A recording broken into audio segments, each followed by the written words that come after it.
और पहली बात तो राजस्थान सरकार को हम लोग धन्यवाद देते हैं कि इस तरह का आज तक कभी मैंने राजस्थान में समिट नहीं देखा। चीज़ें डिस्कस हुई हैं वो धरातल पे आएँ। और राजस्थान में रैली जैसा मोदी जी ने कहा था कि जहाँ पे भी आप बिंदु लगा दें वहीं से व्यवसाय शुरू हो जाता है और वहीं से पर्यटन शुरू हो जाता है। ये बात बिल्कुल सच है। देखिए, आज जो एमएसएमई की कॉन्क्लेव थी राइजिंग राजस्थान के अंतिम दिन, और इसके बाद जो भी लघु उद्योग से जुड़े हुए लोग भी यहाँ पर आए थे कुछ। इसके हमारे साथ निमराना जो इंडस्ट्री एसोसिएशन है उसके वाइस प्रेसिडेंट है विनोद जी यादव, विशाल यादव। क्या सर कुछ आप यहाँ पर आए, आज एमएसएमई की कॉन्क्लेव थी, क्या कुछ एमओयूज़ किए हैं आपने?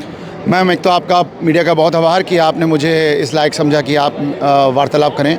मैं यहाँ 3 दिन से हूँ। जब मोदी जी आए थे उस दिन से ही मैं यहाँ पे आ गया था। और पहली बात तो राजस्थान सरकार को हम लोग धन्यवाद देते हैं कि इस तरह का आज तक कभी मैंने राजस्थान में समिट नहीं देखा। पिछली बार भी हुए थे समिट, लेकिन वो खाली पेपर पे थे।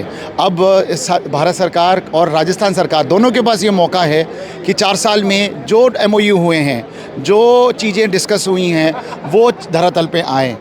और राजस्थान में रैली जैसा मोदी जी ने कहा था कि जहाँ पे भी आप बिंदु लगा दें वहीं से व्यवसाय शुरू हो जाता है और वहीं से पर्यटन शुरू हो जाता है। ये बात बिल्कुल सच है, क्योंकि इतना डाइवर्स देश अपना मतलब देश ही मान लीजिए सबसे बड़ा। अगर आप अमेरिका का एक सिटी एक ले लें, पेरिस स्टेट, और एक यहाँ का ले लें, कंट्री के बराबर है। हम लोग निमराना इंडस्ट्री एसोसिएशन से आते हैं। जो द्वार है राजस्थान का, बहुत ज़्यादा बात होती है। जापान डे मनाया जाता है।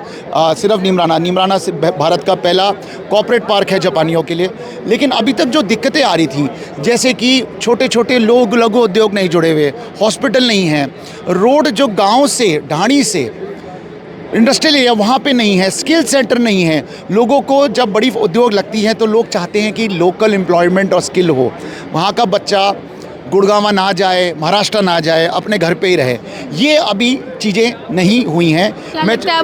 अब मुझे लगता है कि मोदी जी के विजन में ये सब चीज़ें हैं कि गांव को जोड़ो, क्योंकि राजस्थान में 90% अभी भी एग्रीकल्चर 70% होती है।